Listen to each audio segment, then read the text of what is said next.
বন্ধুরা, আমি পবিত্র মজুমদার আজকে আপনাদেরকে নিয়ে এসেছি আরেকটি দর্শনীয় স্থানে। এখানে শুধু দর্শনই নয়, এর পাশাপাশি বসে অনেক বড় একটি মেলা। আজকে আমরা আপনাদেরকে নিয়ে এসেছি খেপাতলিতে, মানে সাধক খেপা বাবার কাছে। দুপচাচিয়ার দামকুড়ি পওতা গ্রামে এই খেপাতলি অবস্থিত। এটা নাকি দীর্ঘদিন আগে খেপা বাবা নামে একজন বৃদ্ধ মানুষ ছিল। সে নাকি বিভিন্ন সময় বিভিন্ন জায়গায় খাওয়া দাওয়া করে পাগলের মতো ঘোরাফেরা করতো। এটা আসলে অনেক আগের কথা, মোটামুটি আজ থেকে তারপরেও 50 থেকে 60 বছর আগের কথা। এই উপলক্ষে সেই ব্যক্তিটা এখানে এসেই নাকি মারা যায়। তারপর থেকে এখানে সমাধি দিয়েছে। এরপর থেকে এখানে লোকজন মানে তাকে যেমন সাধক, উনি অনেক বড় সাধক ছিল। এরপর থেকে সেখানে লোকজন এখানে এসে মানসা করে, তাদের মনোবাসনা পূরণ হয়। এই জন্য এখানে দূর দূরান্ত থেকে লোক আসে। আর এই উপলক্ষেই এই বাংলার মাঘ মাসে প্রত্যেক বছরে এই আশেপাশে যে হিন্দু গ্রামবাসী আছে ওনারা এখানে অনুষ্ঠান করে থাকে।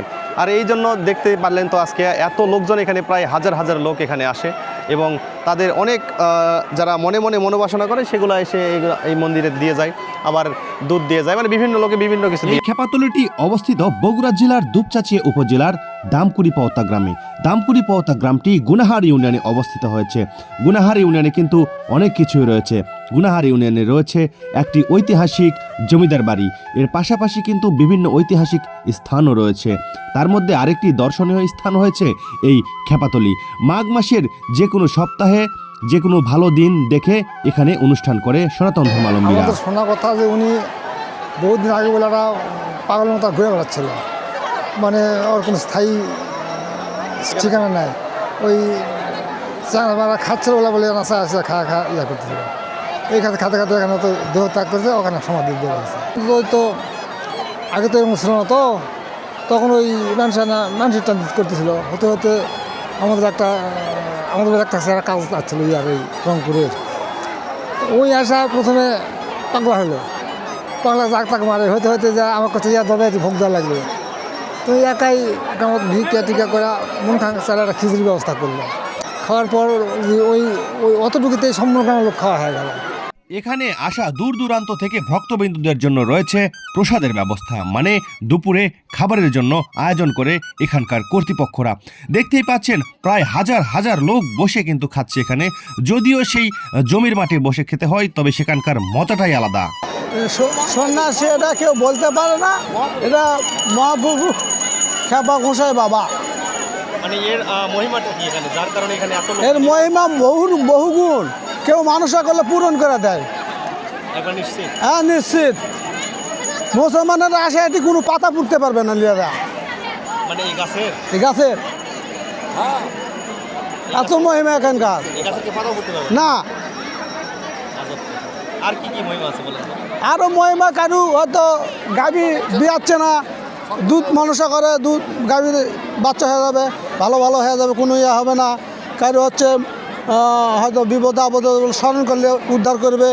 আবার চোর ডাকাতের রাতের বেলা যাতে বাবা ঘোষা যদি স্মরণ করে, কেউ আর কোনো চোর আর আসতে পারবে না। না, এইরকম মহিমা জাগ্রত আছে এখনো। এই জন্য তো এই যে এক ভক্ত আসে বলল যে ভক্তই কেমন, মানে আমি বলছি একটু ধৈর্য সঙ্গে, বাবার মহিমা সব ভক্ত চলে আসবে। এখানে কি আসলে ঠাকুর ছিল নাকি সাধক ছিল? সাধক খেপা বাবা খেপা ছিল। মানে এখানে কি মানে মানুষ করলে কি কি হয়? ভালো হয়, জানি যে মানে এখানকার কি সম্পর্কে কি বলেন তো? ভালো হয়, এলাকা গ্রামের মানুষ কোয়া লাগবে।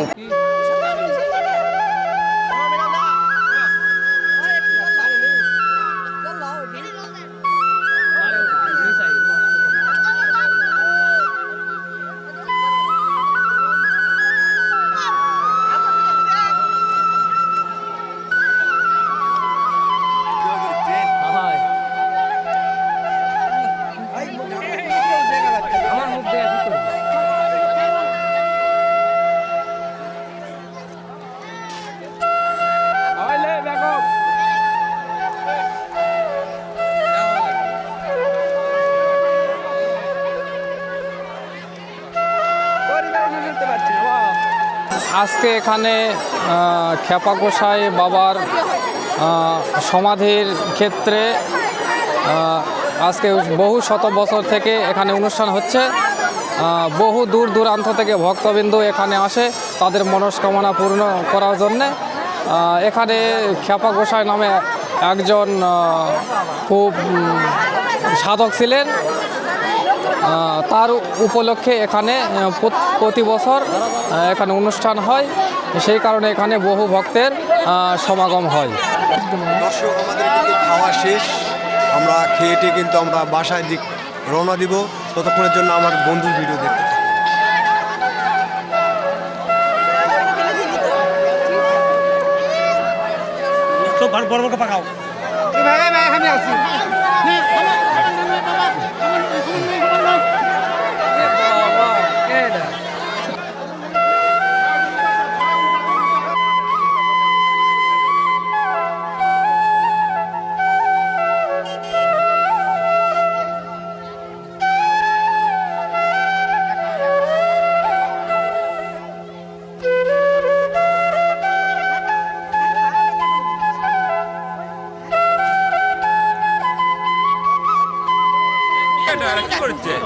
হ্যালো গাইস, খেওয়াতলা অনুষ্ঠানে আপনাদেরকে স্বাগত।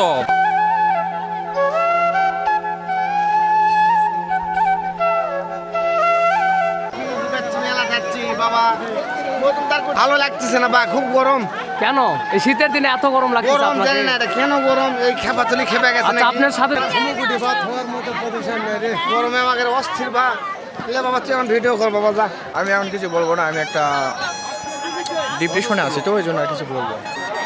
খালি ঝাল লয় কুত্তা। এই মেলাটা আসলে খুবই আনন্দদায়ক। আপনারা আসবেন এই মেলাতে, প্রতি বছর খাবাতলি মেলা হয়। আপনারা আসেন, দেখে শুনেন, খিচুড়ি ভোগ উপভোগ করেন। আচ্ছা মামা,